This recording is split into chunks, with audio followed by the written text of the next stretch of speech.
안녕하세요, 권순남입니다.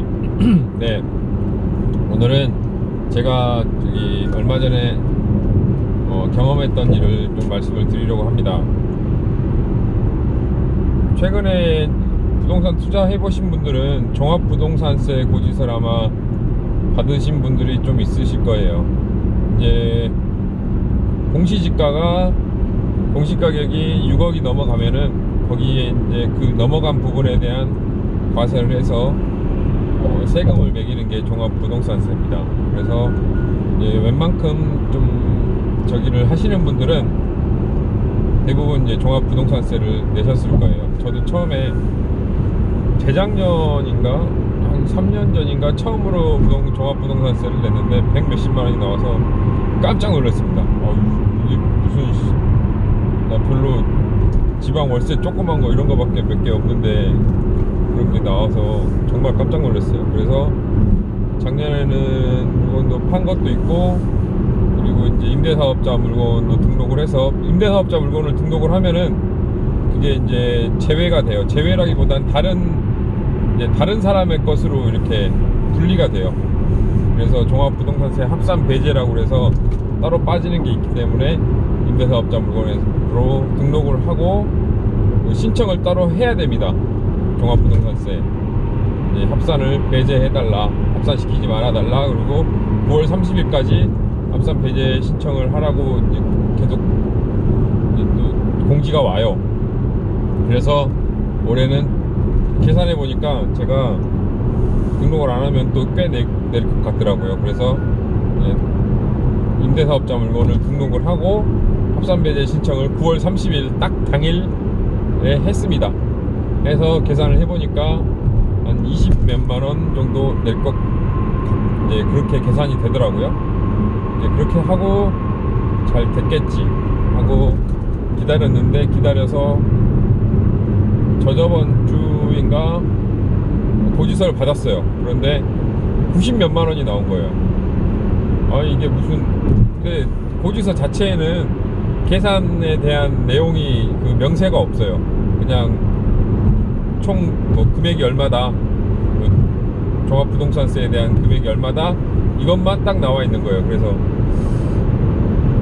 그 고지서를 잘 살펴보니까 홈택스에 가시면은 그 금액에 대한 그 명세를 찾아볼 수가 있습니다. 그 명세를 한번 좀 의심이 된다, 아니면 한번 알아보고 싶다, 어떻게 해서 그 금액이 나오게 된 건지 알아보고 싶다 하신 분들은 국세청 홈택스에 들어가셔서 한번 찾아보십시오.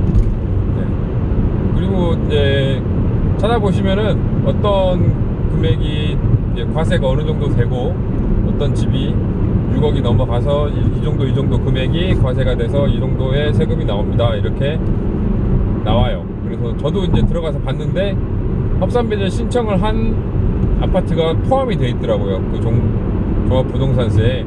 그래서 다시 확인을 해봤어요. 합산배제 신청한 그 목록을 볼 수가 있기 때문에 다시 봤는데 신청이 돼 있어요. 특히나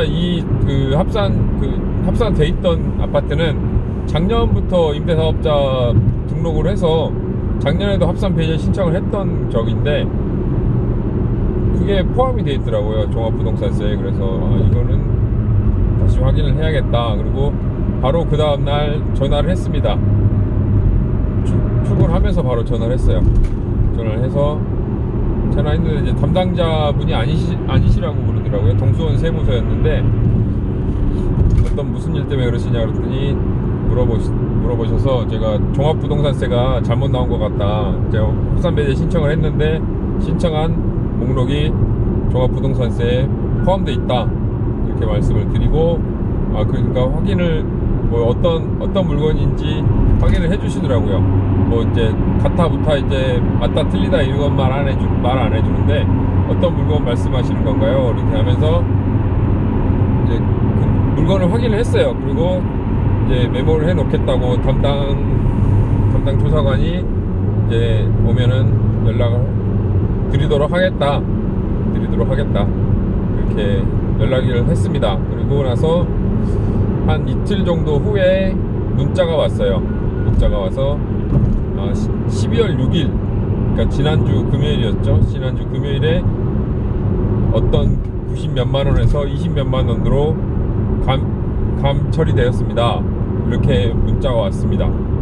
그래서 그리고 난 다음에 바로 문자가 온 다음에 한 1, 2분 뒤에 바로 전화가 와서 이렇게 해서 금액이 줄어들었으니까 고지서에 나온 그 가상 계좌로 이 줄어든 금액만큼만 입금하시면 됩니다.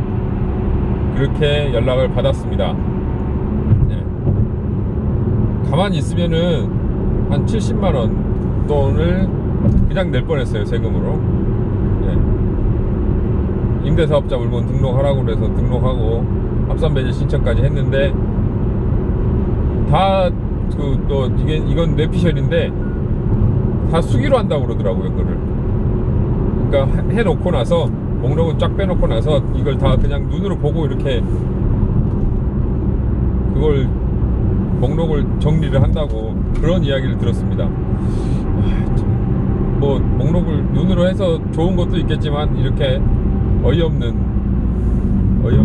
그런 세금을 낼 수도 있으니까 한 번씩 그 조사도 한번 해보시기 바랍니다. 그리고 재산세 같은 경우도 뭐 저는 그런 경우는 없었는데 틀린 경우가 있다고 해요.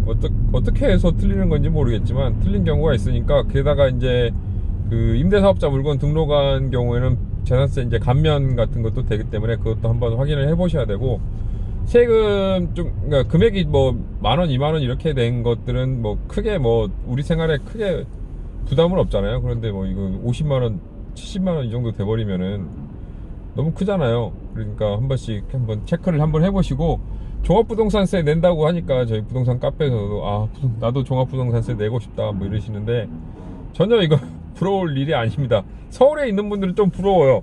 원래 안 내시던 분들이 이번에 이제 공시지가도 많이 오르고 집값 자체도 많이 오르고 해서 안 내신 분들이 내시는 그 안 냈던 생소한 생애 처음 뭐 부동산 그 종합부동산세를 내시는 분들이 많이 있을 거예요. 그런 분들은 참 행복하셔야 되나? 분노하셔야 되나? 하여튼 좋으신 거잖아요. 집값이 올랐으니까. 저는 집값이 오르진 않았어요.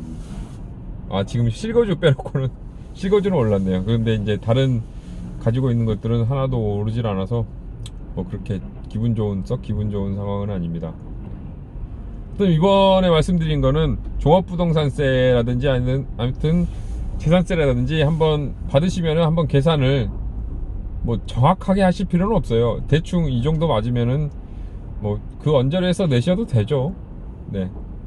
근데 한번 계산을 한번 시험 삼아라도 한번 해보시는 게 뭐 본인이 직접 못하겠다 하시면은 뭐 주변에 아시는 분들한테 부탁해서 한번 내 것 좀 한번 이거 간단하게 한번 계산 좀 해줘 이렇게 말씀하시면 도와주시는 분들이 있지 않을까 싶습니다. 네. 오늘은 여기까지 하겠습니다. 감사합니다.